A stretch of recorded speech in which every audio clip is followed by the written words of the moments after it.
I've never felt as stupid as I felt. I have never dropped out. I had never repeated classes, but German language was too much for me. It was too much for you. Couldn't handle it. I've never learned it again because I'm also considering life expectancy. I'm now in my 30s. I don't know how long I'm still on this earth. So if it will take me 5 years for me to learn German and I don't have a long time to live on this earth, then it doesn't make sense. Let me just try make a living, then go back home, speak my language.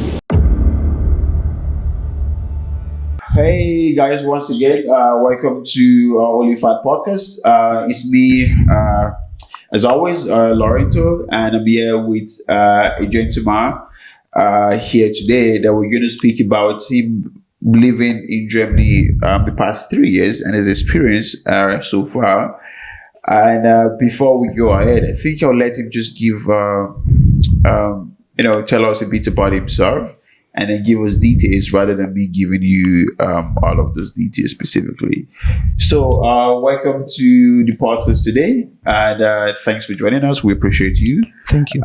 So please, if you don't mind, just give us your name and just a bit of a background from you, so our audience can get to know who we're speaking with today. Thank you. My name is Antony. I'm famously known as Chepsiror. I am a Kenyan. I've been in Germany for the past 3 years. I am a security and operations professional. Before I came here, I served in the Kenya Defense Forces for close to a decade. I was in the Air Force initially as a presidential flight crew, then transited to airfield police and later as a military police investigator. Then I came here in March 2023. I'm currently doing operation functions here in Berlin. Yeah, that's basically what I do. Yeah, that's amazing. That's amazing. And I was experiencing Germany being so far. I mean, coming from Kenya. Germany is, I would say, a good place. Of course, I would experience culture shock and extreme differences in cultures, experiences in every faculty of life. Yeah. But I'm trying to cope with everything. Part of it I've already adapted fully. Part of it, hopefully in the future, I will fully fit into the society. But so far, so good. I won't complain. Yeah. Yeah. I mean, so you mentioned cultural shocks. What would you say was your biggest cultural shock when you moved here? The most extreme cultural shock is the weather. Kenya is along the equator. It's always summer. To the extreme, maybe spring. I had never seen winter in my life. I had never seen snow. The coolest temperatures I had experienced maybe is around 12 or 14 degrees centigrade. Coming here, it goes to the negative. So that was one extreme culture shock. And the sense of community was another culture shock. I lived in a place that is so communal. Living in Germany, it's like everyone lives for himself. There is no sense of community. Yeah. That was another thing that was actually shocking. So those are the major things that were shocking to me. That were shocking to you. Yeah. So I mean, in regards of that, right? But what would you say your experience has been so far? In terms of what are the positive aspects of Germany, precisely. So obviously, I don't think it's been easy adjusting. Given Germany was the first place you lived internationally. Mm-hmm. Yeah, there are things that have developed greatly, and there are things that I feel that I'm shrinking. Considering basic faculties of human life, being in Germany, it's easy to rise economically, financially. Yeah. And on the flip side, I feel that I've really shrunk socially because I don't have a perfect connection as I had back in Kenya. Yeah. So it's give and take. It's what you decide to compromise versus what you are going to reap from it. So you're doing cost-benefit analysis. Am I ready to compromise on my social faculties and my social well-being at the expense of economic progress? So be it. So I would say I've developed and I've progressed economically, but socially is a place that is quite challenging. Physically, I'm okay. I'm still maintaining myself. I don't feel that I'm aging.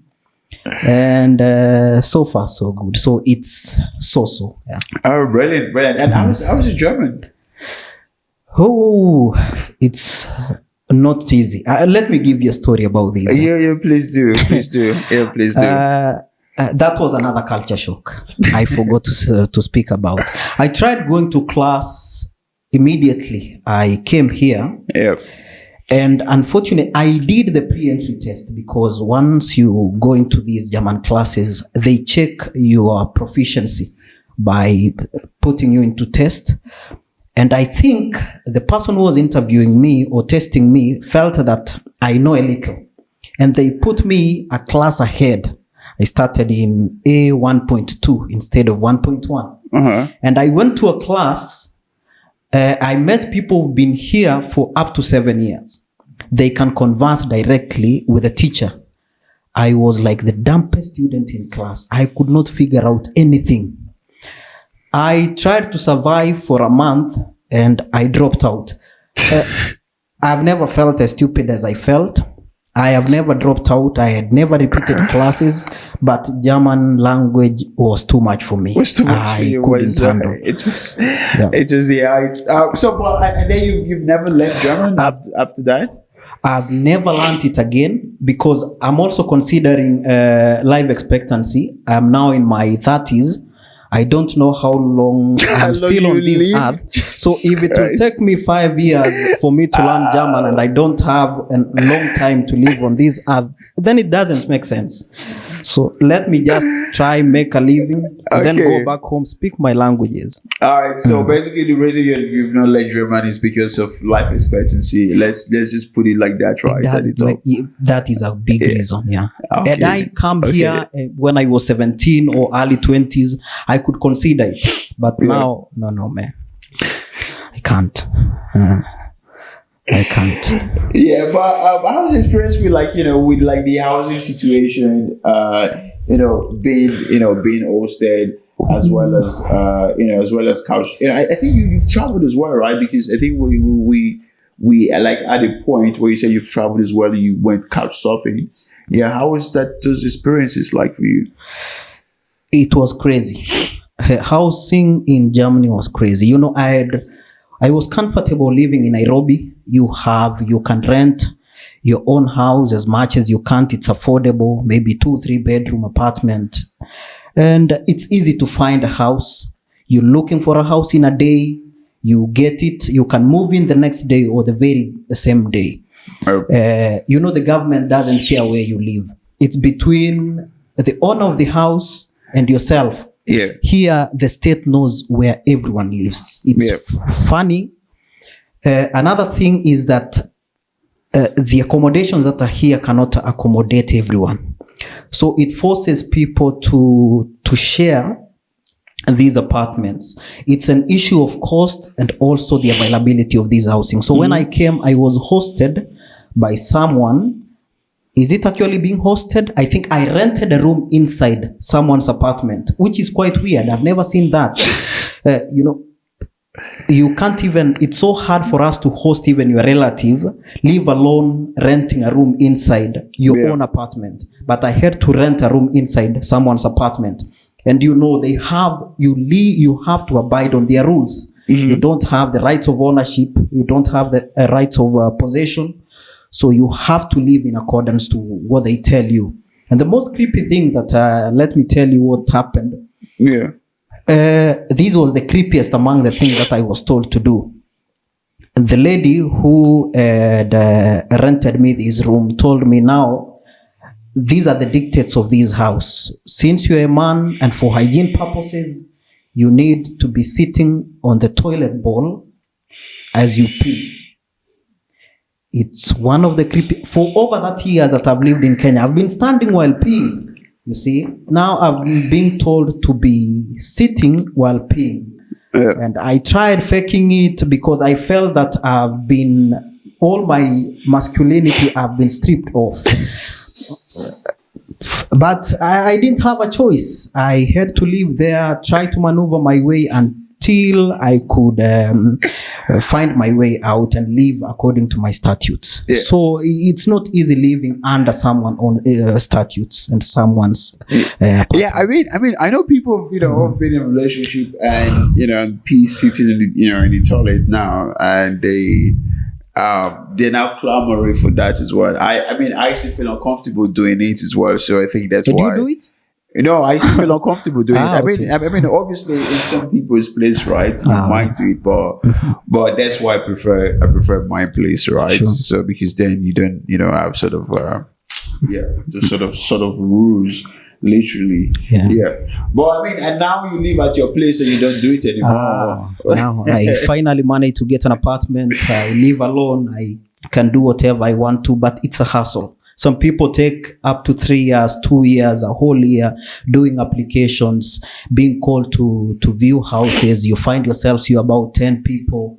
Yeah. You are of a different race. You might even think that the natives could be considered first. Yeah. No, I think that's proven to be a thing in Germany. I think the other day I saw that now it's now a regulation that you cannot landlords cannot discriminate against people based on where they're from, because there was a legal case regarding this as well, like recently. I think that's a policy. How to enforce it is now a problem. Yeah, because once we've gone to view the house, you will definitely know what kind of a person I am. Exactly. Yeah. So so now that you've been here for like 3 years, so because I wanted to ask basically what has been your most uncomfortable, what is the most uncomfortable situation you found yourself in? But I think this sitting in the toilet for you, it's quite at the top of your list. But are there like any other? Would you say there's any situation that is above that has been really uncomfortable and awkward the entire time you've been living here? I think every area of life has its own awkward situation. That is in regard to housing. There is every awkward situation in every part of life. Like, for instance, in employment, I had been employed in Kenya. Of course, I was working with the same kind of people. It's hard for people to form stereotypes based on who you are, because we basically coming from the same region. Yeah. Now I came here working in an environment where there is very diverse kind of people, and there is this belief that there is a direct correlation between intelligence and skin pigmentation. I don't want to call it racism. I want to call it racial stereotypes, because when you have stereotypes normally end with exposures. Right. Once you've been exposed to some kind of people whom you had specific stereotypes, it tends to fade off. And people tend to believe that the darker you are, the less intelligent you are, and the lighter you are, the more intelligent you are, which is not always true. In a work environment, you will find yourself, when someone is introducing your colleagues, they introduce them according to their expertise. But when it gets to you, they easily skip you. You only mention by your name. And there is one time I was, one of my colleagues was not at work, and I called him asking for a password, for the PC password. He told me, there is this punctuation mark when the letters, a punctuation like a dash that appears between letters. We call it an hyphen. Sorry, a punctuation. Punctuation mark. A punctuation mark. Okay. Now he figured out that I could not figure out what an hyphen is. So he said his name, the first name, then he told me put a minor sign, then another name. Then I told him, why couldn't you tell me just an hyphen? He told me, I thought you could not figure out what an hyphen is, because of that general belief that we are less intelligent based on our skin pigmentation. And I don't blame them. I also have my own stereotype based on color. For instance, I don't believe that it's easy for a white man to beat me in a sprint, in a 100-meter race, or in a sparring. When I came here, I thought so. Yeah. But immediately I found myself doing some odd jobs, the physical ones. And I saw Germans lifting weights and throwing these crates for putting on in the bottles. Yeah. Very physical job. And they don't even get tired. And I was surprised. I thought black men are strong. I also went into a sparring, boxing with a white man. Those are the heaviest punches I've ever received. But I had these stereotypes that they are weak. Yeah. We eat fufu, we eat ugali, we are strong. It's stereotypes that with continuous exposure you get to learn. And I've learned to fight these stereotypes over time. And I hope also those I work with, I've learned to beat that stereotype that, okay, there is a black man who could be intelligent. Yeah. But I mean, so because generally I ask like people, like whenever they say this, I always ask this question. Do you think if Africa was much more developed than it is currently, do you think there would be these stereotypes specifically? So because obviously I always give an example, right? In the 80s, 70s, 80s, Chinese people will look differently, like way differently. But now they look way, way differently compared to how they will look previously, because they've developed so much and improved so much that, you know, people no longer have that, you know, that stigma anymore. So do you think if we, you know, if our politicians weren't so, or would you know, we were so focused on like developing our countries and you know, generally that this stereotype wouldn't be there? Because for me, I think intelligence, you know, if a society, if there's like corruption and bad leadership, it doesn't really reflect on the intelligence of the society at large itself. Per se. So do you think this would have been still be there? I believe that if you stand virtuous, you'll be counted virtuous. You know, we are the ones who could have greatly helped in fighting these stereotypes. But unfortunately, we've not done our part to a great extent. As you've said, I normally compare these, I think all of us are soccer fans. I normally compare these two players, or three. Take, for instance, the likes of N'Golo Kante and the likes of Balotelli. They have the same skin pigmentation, right? But there is someone like N'Golo Kante who has zero haters based on his personality. Yeah. Then you have Mario Balotelli or Vinicius Jr., who normally get racist attack. Yes, I'm not justifying racism, but you invite what you are. The African continent for the longest time has propagated these kind of stereotypes based on what they do or what we do. Wait, sorry, you say you invite what you are? Sorry, because I just want to understand, how is Vinicius Jr. inviting racism basically because of what he is? I believe had he been chilled and calm like the kind of N'Golo Kante, without showing off, and it depends on how you act. When you remain virtuous, you are counted virtuous. I'm not saying that is a justification for hate. But since you understand that these people have some kind of stereotypes towards us, if I deliberately decide to be virtuous, then they will get to learn that, okay, these people are virtuous.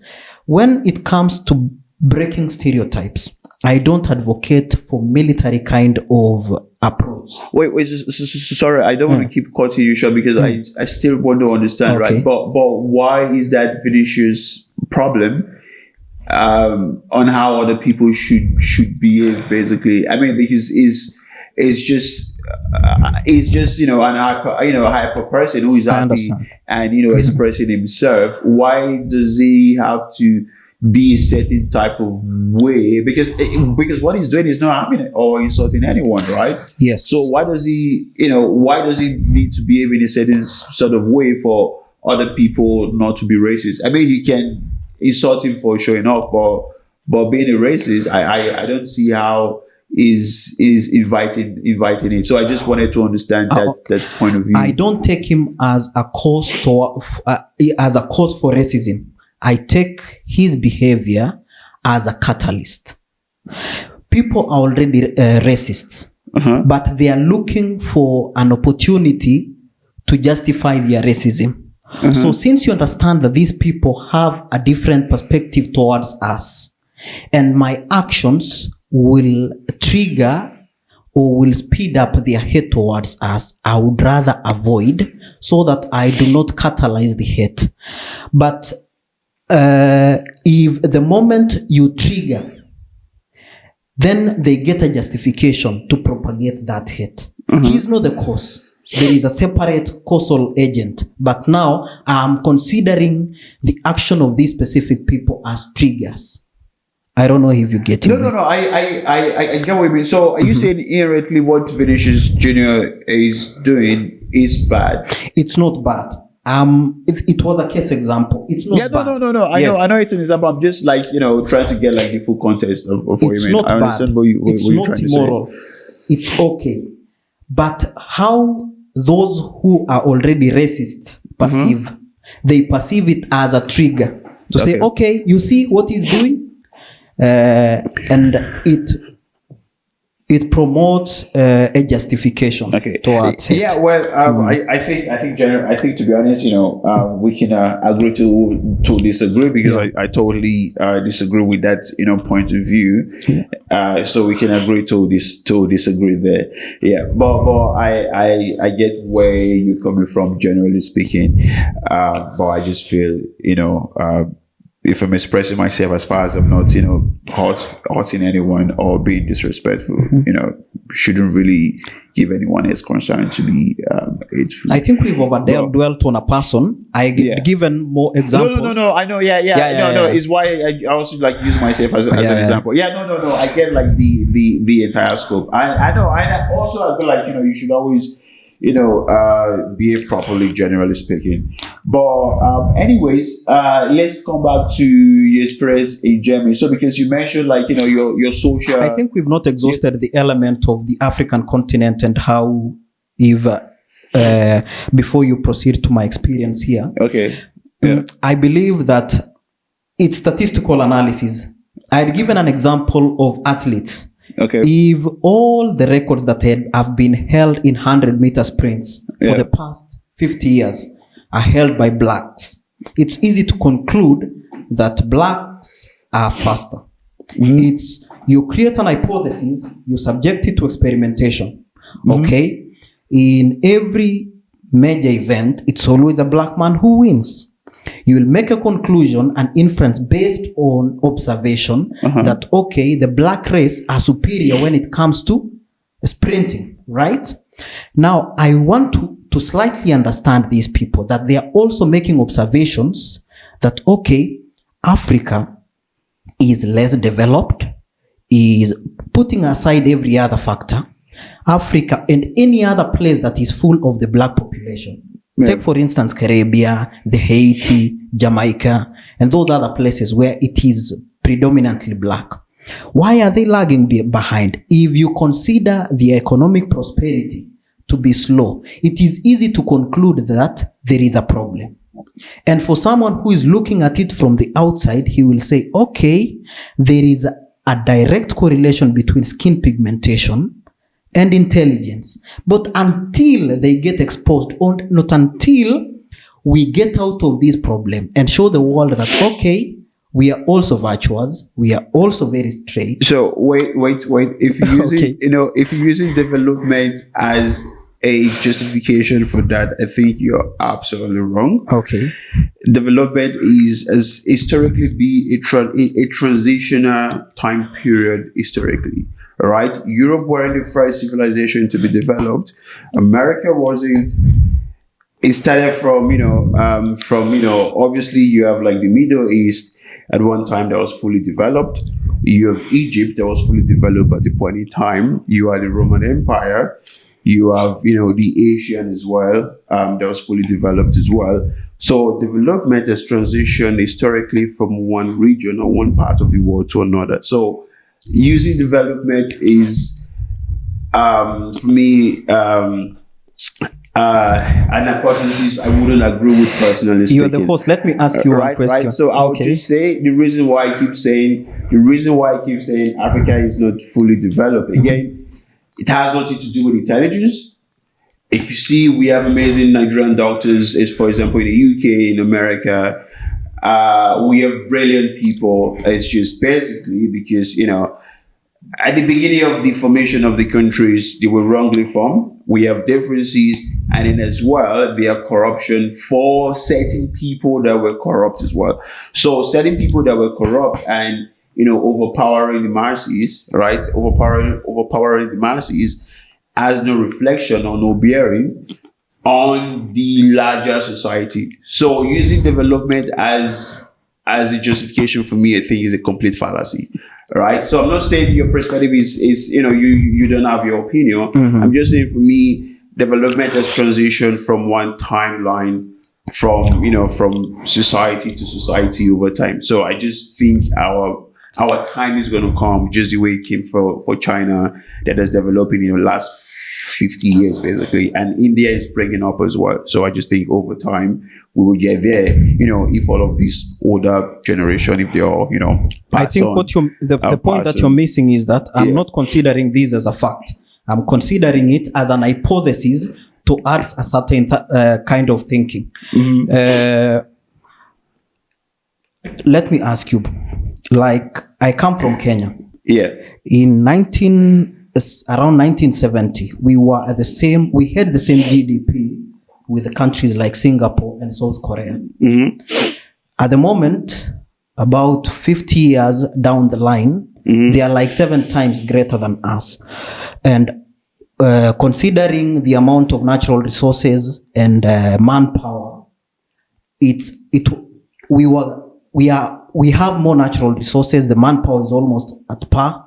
Then it begs the question, why the countries that were at the same level 50 years ago, having such a huge difference over time? So I'm not saying that is a fact. It is an hypothesis that that is making the other person outside to think that this could be an inferior race. Based on their color. I get what you mean. So I totally understand, that hypothesis, mm-hmm. Inherently leads to judgment by individuals. But I'm just saying there's a lot of nuances that we need to put into consideration as well. So not even putting into context the external forces that we've had over time, affecting our development in between. Mm-hmm. So that I can say has been like some of the reasons, but I don't want to dwell too much into that topic because those are topics I'm very passionate about. Not sensitive for me. I enjoy talking about it so much that if we dwell too much on it, we will be here all day talking about that. We can do that off camera. Yeah, for sure. Uh-huh. We can do that. Yeah. So you said, because basically as we were talking, you said, your social. Your social cycle and your social structure obviously changed from Kenya, from living in Kenya where you have a big social, gathering and backing, and then coming to Germany where, that social aspect is no longer there too much. So I guess in this scenario, there would be a bit of loneliness, I would say, in between. So how do you deal with this, not having that more social, space since you moved to Germany? For a fact, there is no sense of community. Yeah, I feel the sense of community in Germany is quite dead. And for instance, you might not even be knowing the person who lives the next door. No. Mm-hmm. We don't have the normal gatherings, activities. So how I cope with these is humor and hope. Thanks to social media, I know it has its own undoing, but to a greater extent, it's been helping because the moment I laugh, I see content like the ones you're doing. I go into Instagram, I check interviews, I watch stand-up, I laugh. It clears off my mind. And unfortunately, alcohol didn't accept me. So I've never partaken any alcohol. It could be, I think it serves some people. It was not my thing. Yeah. So I'm constantly sober, which is quite unfortunate. Really? Yeah. So humor plays a big role for me. Yeah, for you. Yeah. Okay. But do you do stand-up comedy sometimes? I have, at least, in fact, it's you are the ones who gave me an opportunity to try it out. Yeah. I don't know whether I can do it. I feel deep inside that I can. But feeling and the reality on ground are quite different. I could be thinking I'm funny, but in the real sense, I'm as boring as fuck. Funny to people. Yeah. But I think you're funny. I think you'll be funny. No worries. I think with our live podcast, that's what we'll be trying to explore. To also include a lot of those comedy into it as well. So for sure, we'll definitely have you come try out your comedy at this point, because the point is why it's easier. People are not just there for the comedy; they're also there for the conversation that we're having. Sure. So there's less pressure in case they don't find you funny. I guess. Yeah. So let's go. So given this aspect, right? But how has your dating life been in Germany? Like, is it been good? Has it been good, or what is the experience there? I think it's almost impossible as an immigrant, especially a black immigrant, to have an ideal dating structure and a date plan. Okay, tell me more. I feel they normally say that if you date significantly with a plan to get married to someone who comes from a different community as yours, there is a 5% difference. And when you date and marry someone who comes from a place quite far, there is 20% difference. And therefore, this percentage difference amount to a possibility of separation. Yeah. When you marry someone from a different country, there is 50% difference and 50% chance of separation. When you marry someone from a different race, or date someone from a different race, there is 70 to 80% differences and the same equivalent percentage of chance of separating. So, having understood that fact, I think my major focus is someone with lesser differences. But you're exposed greatly to the white people. This is their country. And considering the fact that you have 70 to 80% differences, cultural differences, it's a huge margin. For instance, I'm quite I would say reserved because of how we've been brought up. I cannot imagine myself kissing in public. Even PDA, I'm quite PDA, uncomfortable with PDA. Another cultural difference, I've been brought up in an African setup. It's greatly patriarchal, that we know that the father is the head of the family. The wife is now coming in to complement. I get married to a white lady who, if you've heard these phrases that I use currently, this is my partner. People don't say currently this is my wife or husband. It's equal partnership.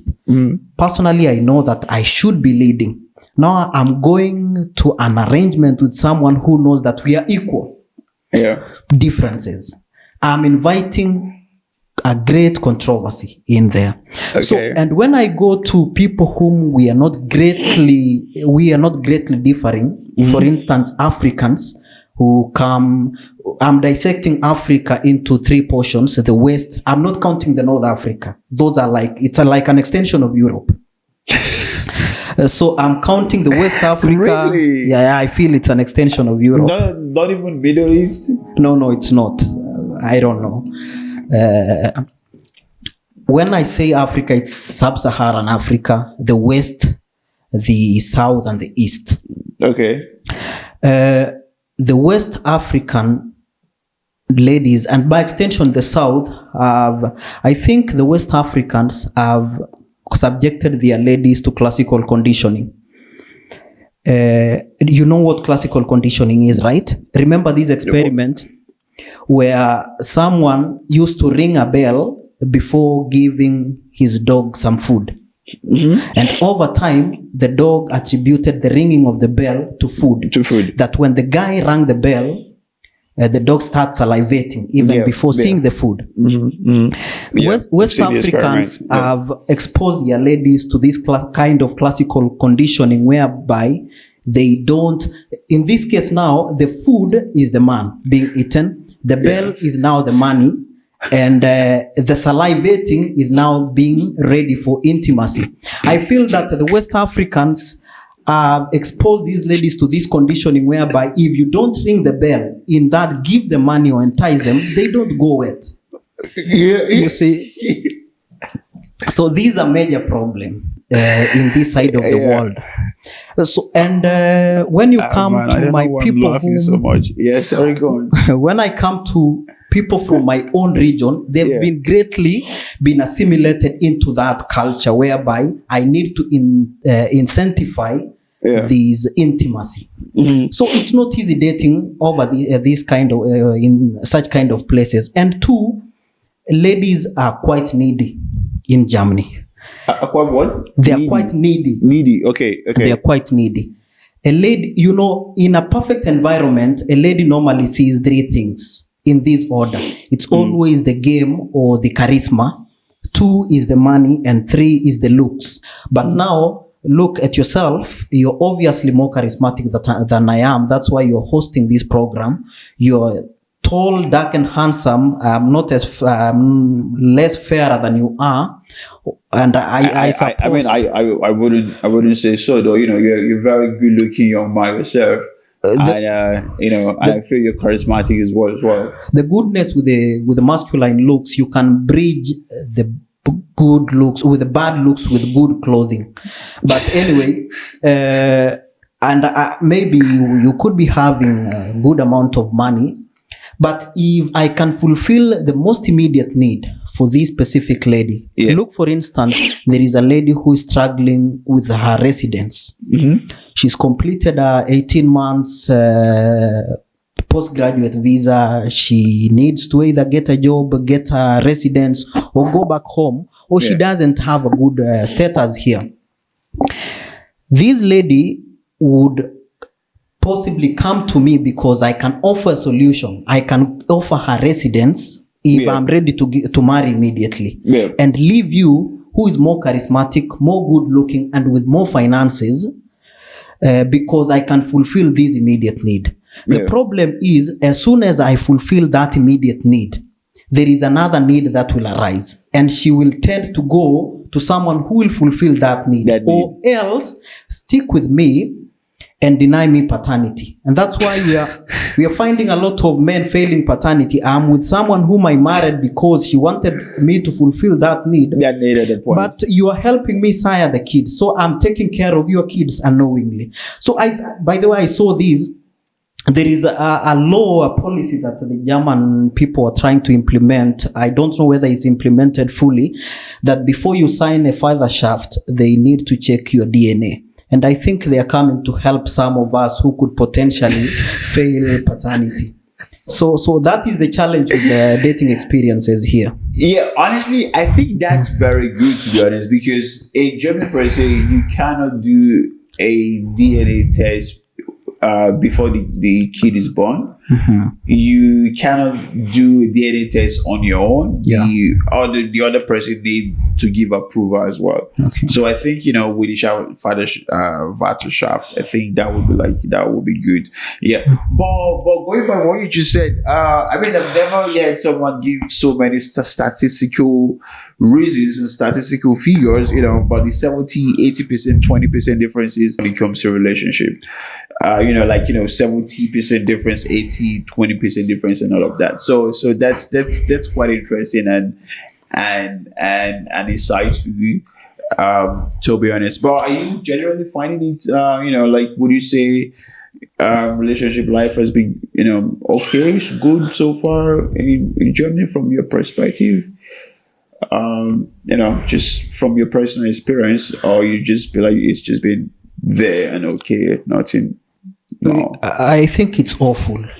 It's awful. In a scale of 0 to 10, I'll give it maybe 1 or 2 on the higher side. Yeah. In comparison of how my home country could have been. Yeah, could have been. Okay. Yeah, I think it's not the best place to have relationships that are ideal, that could lead to something good. Yeah. Okay, really. Yeah, I mean, I wouldn't dispute that. Everyone's experience is sure. different. Yeah. Mm-hmm. I mean, I wouldn't say, I've had any sort of interesting experience anyway. It's just, I don't know, just do regular stuff, I would say. Yeah. So, but, so what would you say are some of the positive you've experienced so far in Germany, or what was like, some of the positive take you can say since moving here? These are like some of the positive attributes. I think the major thing that I'm picking from the German system, or living in Germany for those 3 years now, is the need to foster on meritocracy. Okay.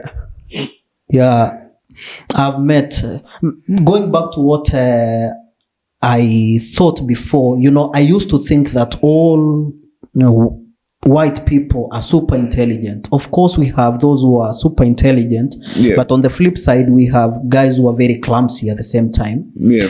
But they have fostered the need for meritocracy, where people who are good at something are placed in position of influence. They are policymakers. They are holding the steering wheels. Yeah. And the rest are put to follow. And even consider this. If you go into public transport means, whether it's a train or a bus or whatever, more than 95% of those who are inside there are casually dressed, mostly in overalls. They are workers, the againt. Yeah. It's very hard to find someone official with an official dress or in a suit and a tie. It tells you that there are very few policymakers and many people are meant to work. But in the Kenyan system, for instance, almost everyone wants to go to the university. University is a place that produce managers and policymakers. Then the TVETs are dying. We don't have people who are going to technical schools like Ausbildung here to be workers. So in the long run, we have taken mediocres to school, come out as policymakers, come out as leaders, and we elect them into positions of influence. Then they take us into very different wrong direction. So if we foster this element of meritocracy, where we accept that a majority of us are clumsy, are not very talented, let us follow them and allow them to lead us. Then we'll go to the right direction. Yeah. But don't you think? The university is supposed to educate people? From being clumsy to, being, an intellectual person, because I think the purpose of university and education is to educate people and enlighten them, right? There is the validity of inborn knowledge that we never factor in. We want to believe that every knowledge can be acquired, which is not always the case. It is easy to teach someone who has that natural knowledge, who has the inborn knowledge. But when someone is born stupid and you subject them to school, they are not very productive.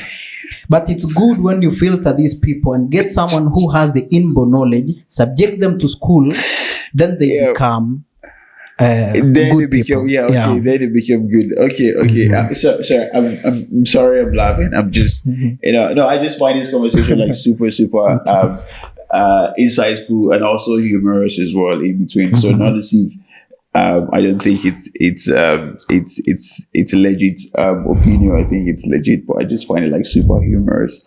So moving to Germany, has it impacted on your belief? I don't know, are you Christian or a Muslim, or were you religious before you moved here? And after moving here, was your religion, was your religious belief put into play? Yes, I am a Christian. Yeah.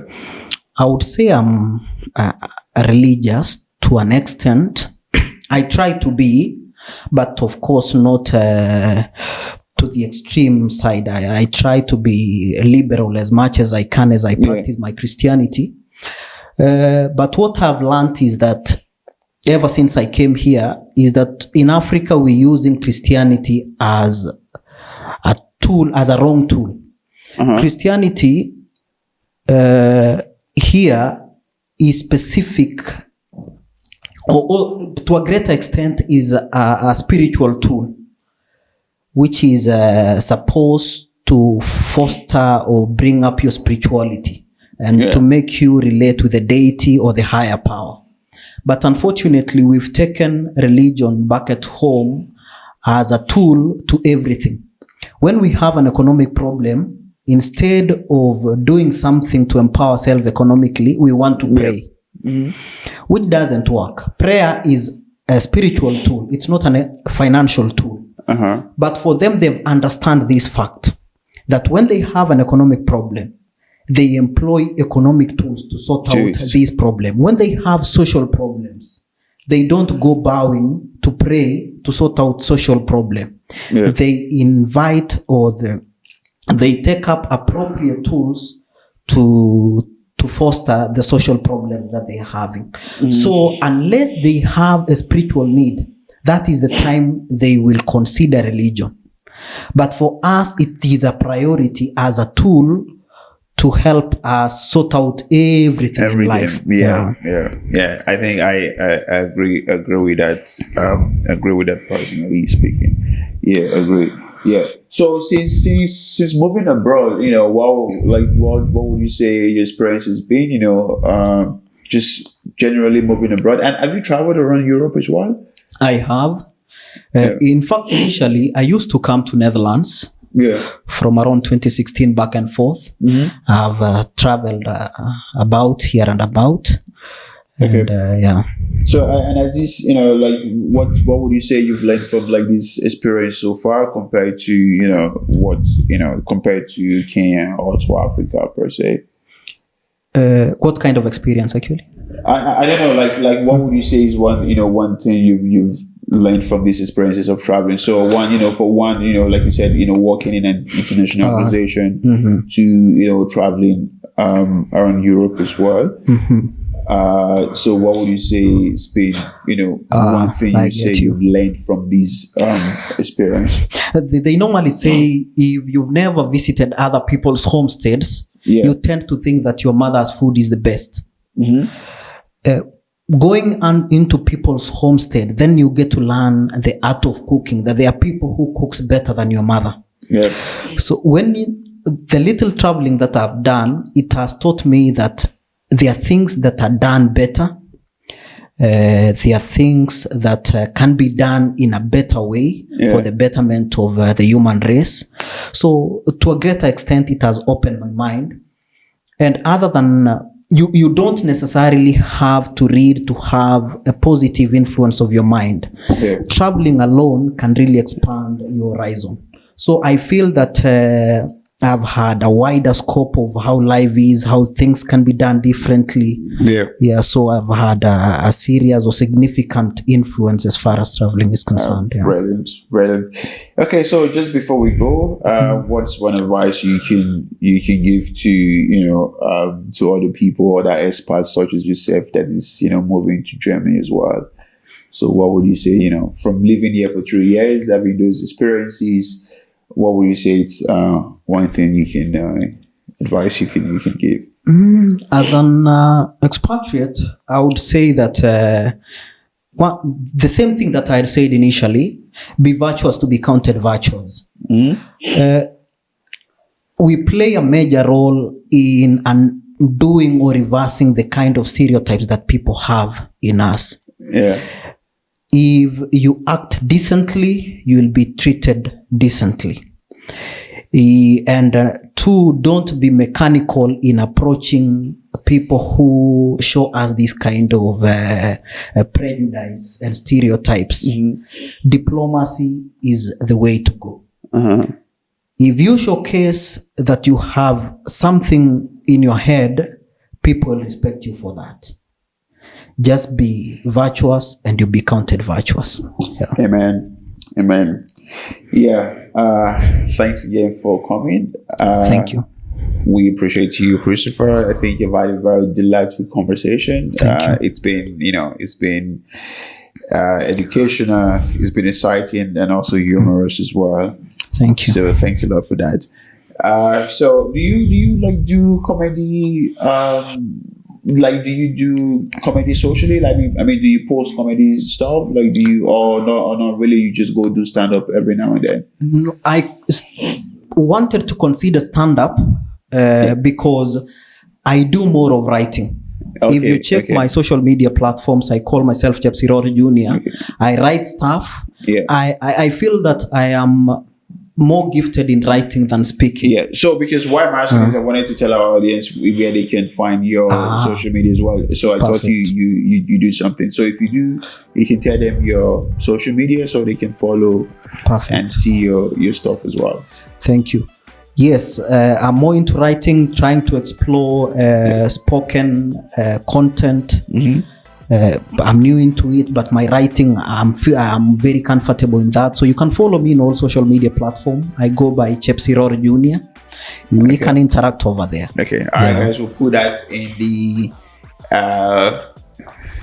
description section. So please don't forget to like, share, and subscribe to our YouTube channel. Very important. So if you see this on whatever social media platform, please remember to go to our YouTube and subscribe and follow, and like and share. So keep your comment coming. We appreciate all your opinions, and we like to keep the conversation going.